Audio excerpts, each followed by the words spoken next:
Sanibonani khala maphupho mawukuthi umusha la ekhaya besicela nje ukuthi subscribe ukuze ke njalo masifaka la ku-YouTube channel yethu ungaphuthelwa noma ngabe nini. Uma ukuthi ke le video uyibuka ku TikTok besicela ukuthi uphuthume bakithi useshe lapha ku TikTok ufike usifollowe ngijwayele ukuba live nje uzobona wonke ama-video amaningi kodwa ama-video amaningi agcwele la ku YouTube, so kwakho ukuthi subscribe and turn on a notification bell ukuze njalo uma ngifaka ama-video izothi nqinqi efonini yakho ukuze ubone ukuthi la sikhuluma ngani, ngoba wonke ama-comment eniwabuzayo ngizolokhu nje ngenza ama-video ngafaka uma ke nawe ubuzile ungakayiboni impendulo yakho scrolla semaningi ama-video engiwenzile uzofika ke lapho ubone mhlawumbe impendulo yakho noma mhlawumbe uphuphe ungeza nawe uzoscrolla uzocinga impendulo. Ake ngiqhubeke ngichaze amaphupho eniwabuze kuma-comment section.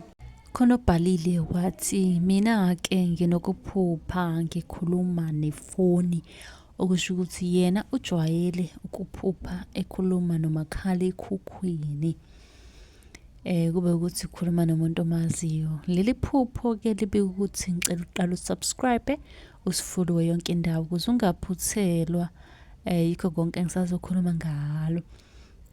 Lisho ukuthi isithunywa noma idlozi lifuna ukuxhumana nawe ube wazi ukuthi nje into eneselula phakathi enomakhalekhukhwini phakathi kusuke kuyidlozi lakho lelo lifuna ukuxhumana nawe noma kuyindlela yokuxhumana nawe leyo enzakalayo.